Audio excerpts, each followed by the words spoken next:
Hey awkwardlings, welcome to Awkwardly Mindful. I'm Ruby and I'm here to help you unwind, unmask, and untense your shoulders. Take a breath, get comfy, and let's get mindful. Awkwardly. Hey awkwardlings, welcome back to Awkwardly Mindful. If you're new here, I'm so glad you found us. I want you to know that wherever you're tuning in from, whatever this day has looked like, whatever this week has been, you're allowed to be here exactly as you arrived. You don't have to fix yourself up before you walk in. The door is already open.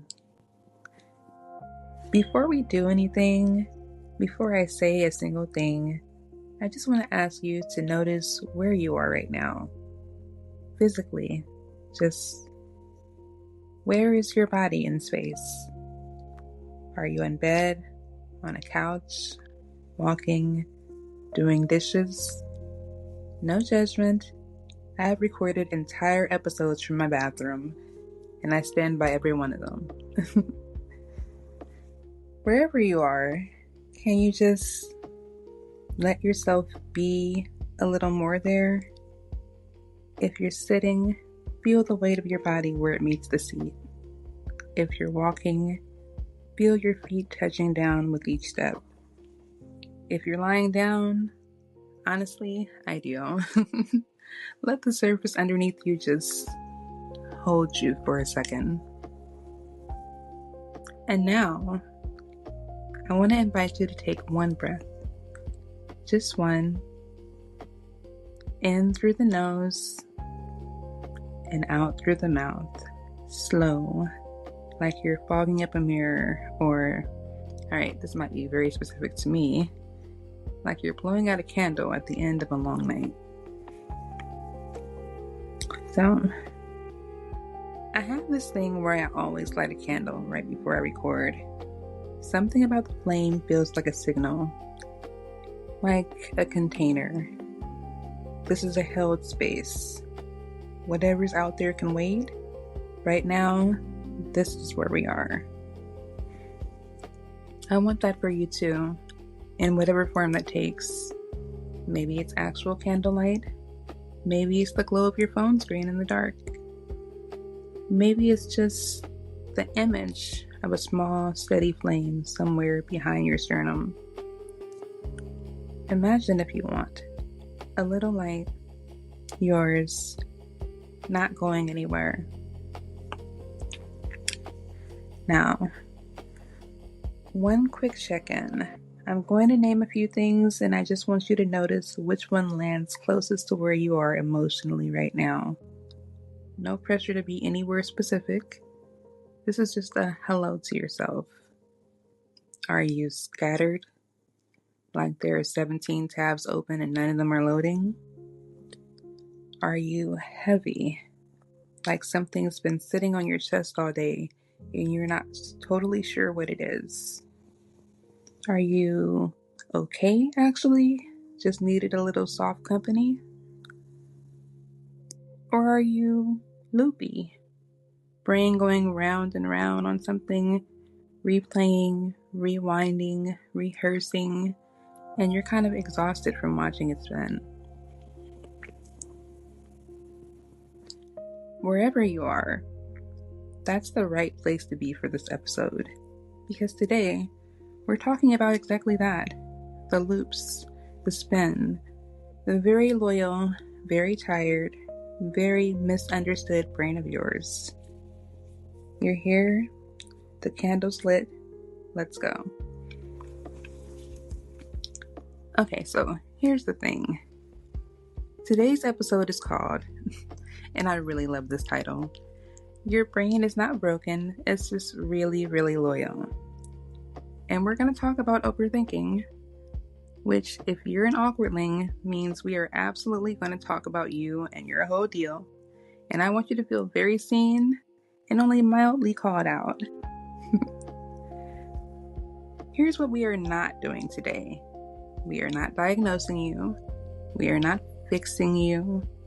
We are not giving you a 7-step system to finally, at last, after all these years, stop overthinking. Because honestly, that framing kind of gives me the ick. You, you don't need to stop. You just need to understand there's really a big difference. And we are absolutely not going to sit here and call your brain the enemy. Your brain is working really, really hard, and it deserves a little credit, even when it's being a lot. So here's what we are doing. We're going on a little tour today. Think of it like a guided walkthrough of the museum of your own mind. And I am your extremely enthusiastic, slightly chaotic guide. We're gonna laugh a little, we're gonna learn a little, we're gonna breathe multiple times, and we're gonna do a guided practice together that I genuinely cannot wait to share with you. It's called the thought orbit practice, and it's gonna change the way you relate to the loops in your head. We're also gonna talk about the nervous system in a way that makes sense, a way that doesn't feel like a textbook, and hopefully makes you go, oh, that's why I do that. But first I have a story, because of course I have a story. And this one is humbling in the most beautiful, specific way. Let's go. So let me tell you about the time I spiraled over a text message. Oh, who am I kidding? That's happened more than a few times. But okay, you know the one text you get that's just basically, okay. Not an enthusiastic okay. Not okay with the smiley face at the end. Just okay. So my stomach dropped like it was late for work. My brain immediately filed a missing persons report for my self-worth. And suddenly, I was narrating a whole documentary about how the person secretly hated me. Here's the mindful part. I noticed my jaw clenching. I noticed the thought, I messed up. I noticed the urge to fix something that wasn't even broken.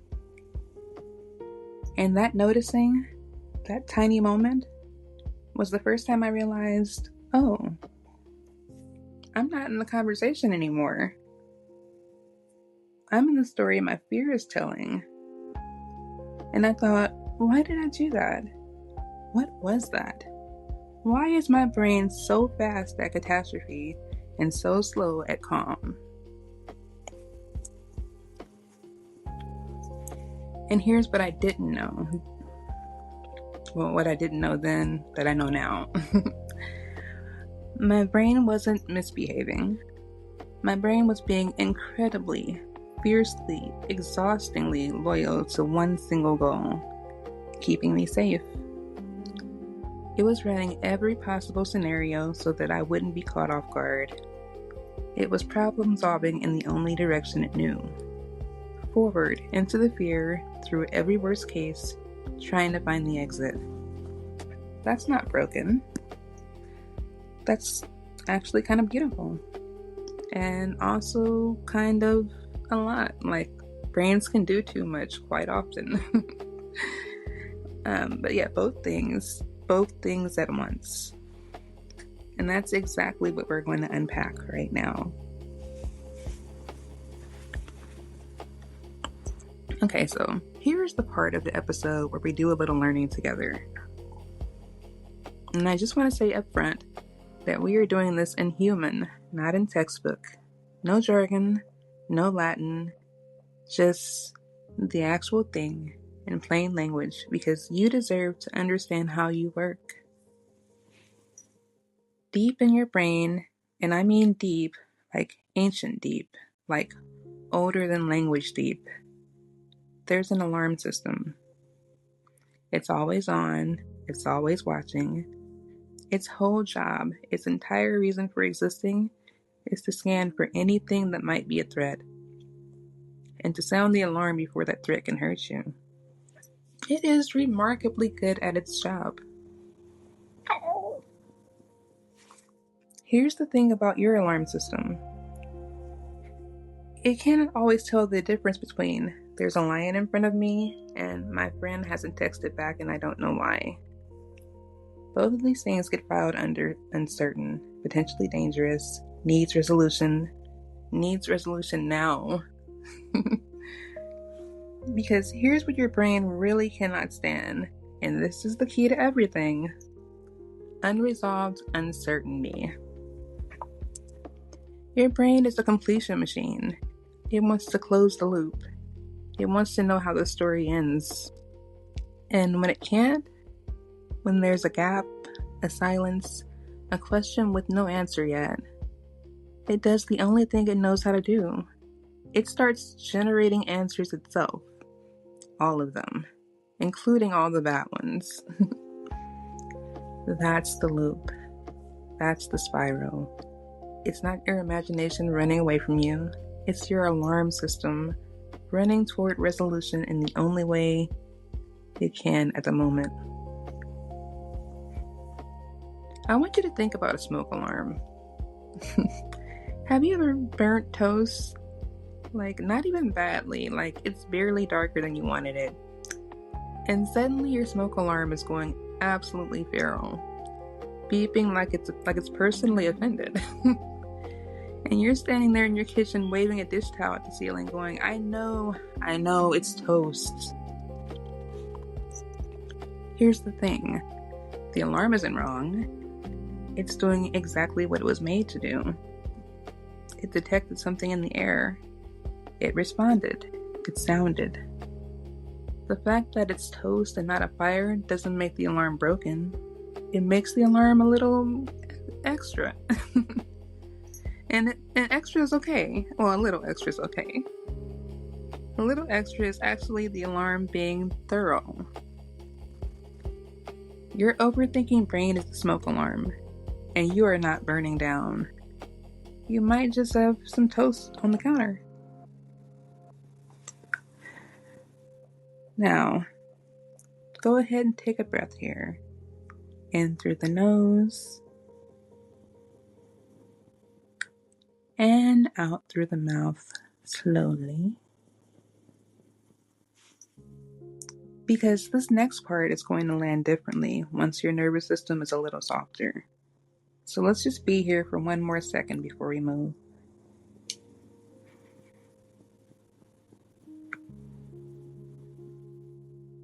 The loops in your mind, the replaying, the rehearsing, the running of every possible scenario, those are your brain's attempt to protect you, to solve the unsolvable, to find safety in a moment that feels even slightly like unsafe territory. It's not a character flaw. It's not evidence of weakness. It's not proof that you are too much or too sensitive or any of the other things you may have been told about yourself. It's a protection pattern, a very old, very faithful one. And what we want to do, what we're going to practice together right now, is not fight the loop. We're going to learn how to work with it, how to meet it, how to say, hey, I see you. I know why you're here.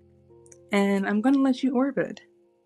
And then I'm going to gently bring myself home. Which brings us to the practice. Okay, awkwardlings, it's time. We're going to do a practice together. And I want to tell you what it's called before we begin, because I think naming things matters. This is called the thought orbit practice. Here's the image behind it. Your thoughts, especially the looping ones, the spinning ones, the ones that keep showing up uninvited, are like planets in orbit. They're not stuck to you. They're not you. They're just circling, moving, following a path they'll keep following until we offer them somewhere to land. And that's what we're going to do together. We're going to watch the orbit, and then we're going to offer a landing.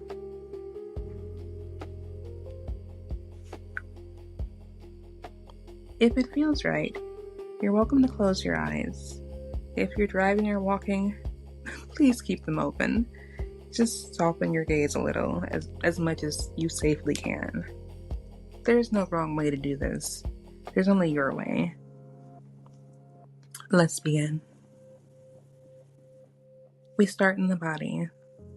Always in the body. Feel your feet. If you're sitting or lying down, feel where they rest. Against the floor, against the bed, against whatever surface is holding them. Just notice that your feet are there, present, real. Now feel your hands. Let them go soft. Uncurl the fingers if they're holding it onto anything. Rest them somewhere comfortable. Your lap, your chest, your thighs. Let them be heavy. Let them just rest. And now, one slow breath in through the nose. And a long, slow breath out. Like you're releasing something you didn't even know you were carrying.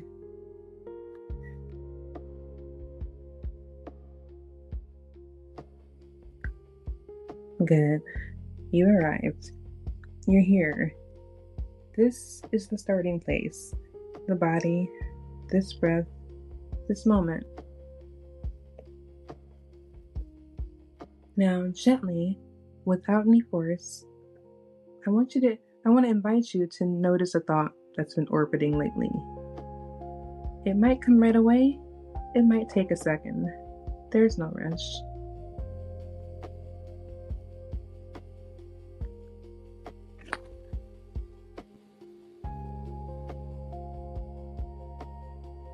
Maybe it's something someone said to you that you can't stop replaying.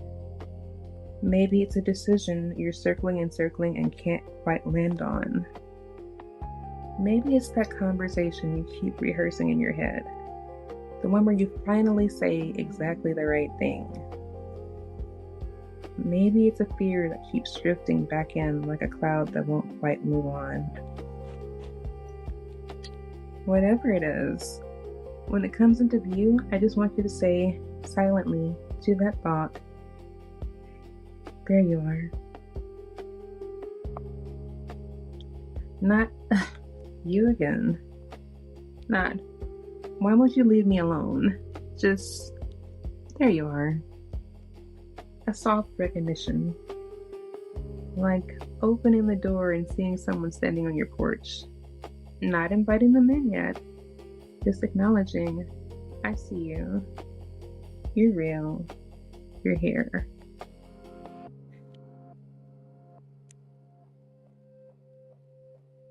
Now we're going to name it. Not judge it, just name it. Because naming something is one of the most quietly powerful things you can do for your nervous system. It moves the thought from the alarm system, the big, loud, reactive part, into the part of your brain that can hold things with a little more distance. So ask yourself, gently, what kind of thought is this? Is it a worry? Something that might happen? A future scenario? A what if? Is it a memory? Something from the past? Replaying, reconstructing, trying to make sense of? Is it a story? Something your brain has built around an event, an interpretation, a meaning? Well, meaning it's made. Or is it a question? An open thing, uncertain, unresolved, and still waiting for an answer that hasn't arrived yet. Just gently offer it a category. You don't have to be precise.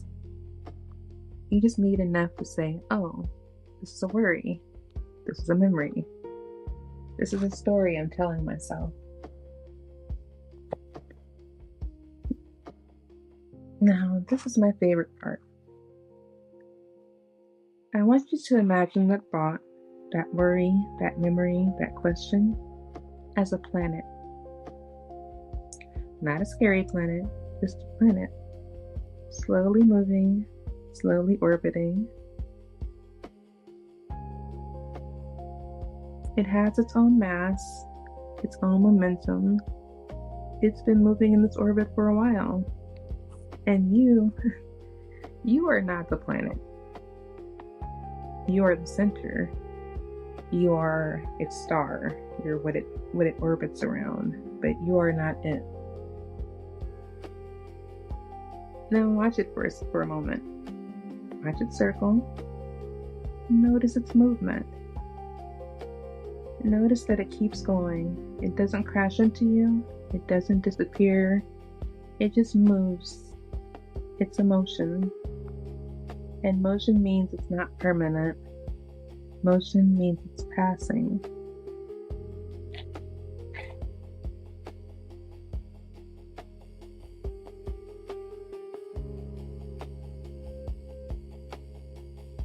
Take one breath here, just for you.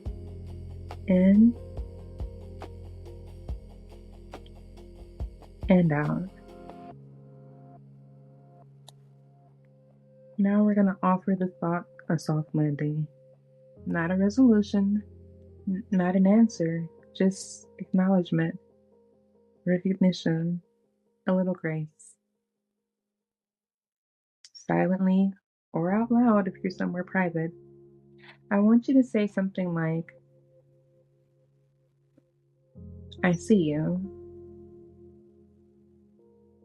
I know why you're here. You're trying to keep me safe. And I appreciate that. I really do. You might feel a little silly saying that to a thought, basically. That's okay. Silly is allowed here. This is awkwardly mindful, and we're not too cool for gratitude toward our own nervous system. And then, just as gently, you can let the thought know, I've got this right now. You can rest. You don't have to keep orbiting to keep me safe. I'm here. I'm okay. I'm holding this. Notice if anything shifts, even just a small softening, a tiny release, the chest dropping half an inch. You don't have to feel dramatically different. Any shift counts. And now, gently, slowly, like stepping back inside from a cool night, we return. Come back to your breath. Just notice it moving in and out, in and out. No effort needed, just the quiet rhythm of it. Come back to your body. Feel your feet again. Feel your hands. Feel the weight of yourself where you're sitting or lying down. Notice you are here. You are whole. You are in a body that has been working very hard and that is allowed to soften now.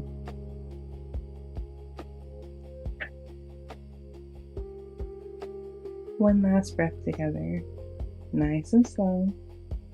In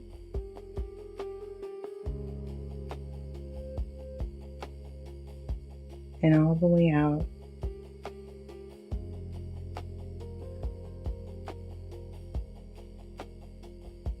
There you are. Not the thought. You.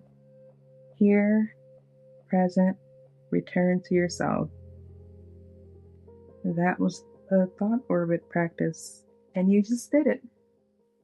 You just watched your own mind without getting swept away by it, even for a moment. And that is not a small thing. That's everything.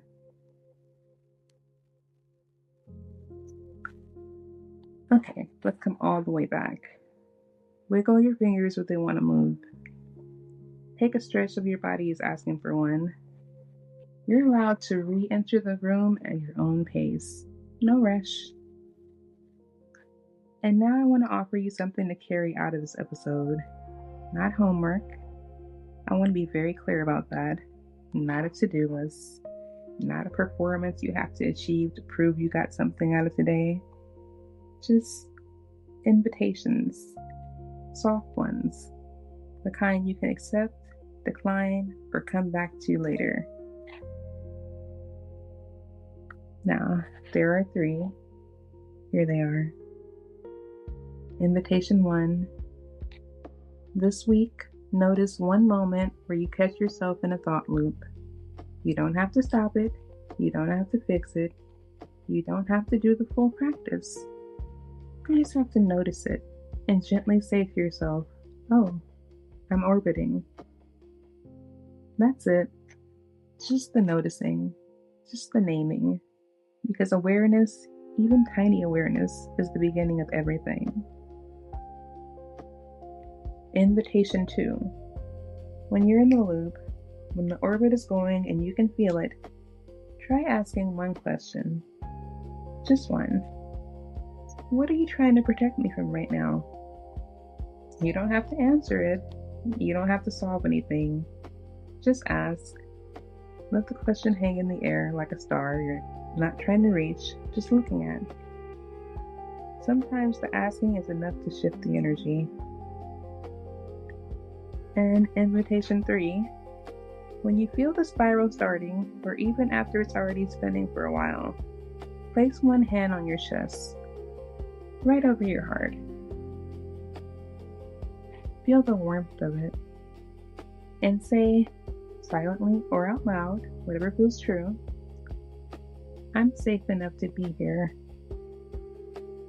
Not the perfectly okay, not everything's fine, just safe enough, present enough, held enough. Right now, in this moment, I am safe enough to be here. That's the whole practice. That's enough. And awkwardlings, I want to say this because I mean it. These are practices, not performances. You're not trying to ace mindfulness. You're not being graded on your ability to catch your thoughts or regulate your nervous system on the first try. You're a person in a body and a life doing the best you can with the alarm system you were given. And that is enough. That has always been enough. Alright, let's close this out.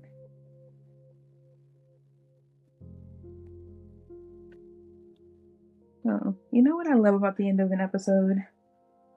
It's a threshold. You came in one way and you're leaving a different way.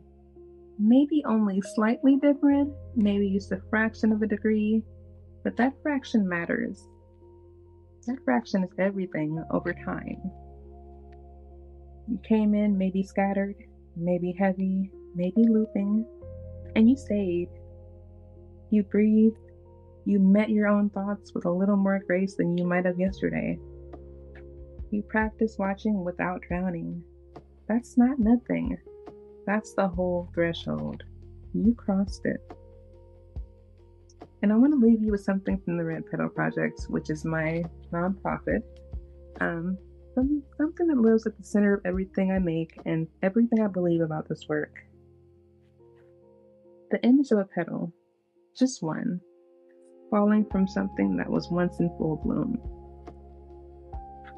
It seems like loss when you first see it. It seems like something ending. But a petal doesn't fall because the flower has failed. It falls because it has been fully, completely, beautifully what it was. And now it's moving on to the next thing. It's not broken. It's in motion.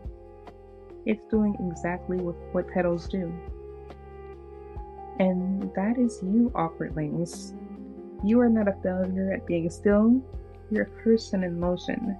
Your thoughts are in orbit. Your nervous system is doing its ancient, loyal, slightly extra job.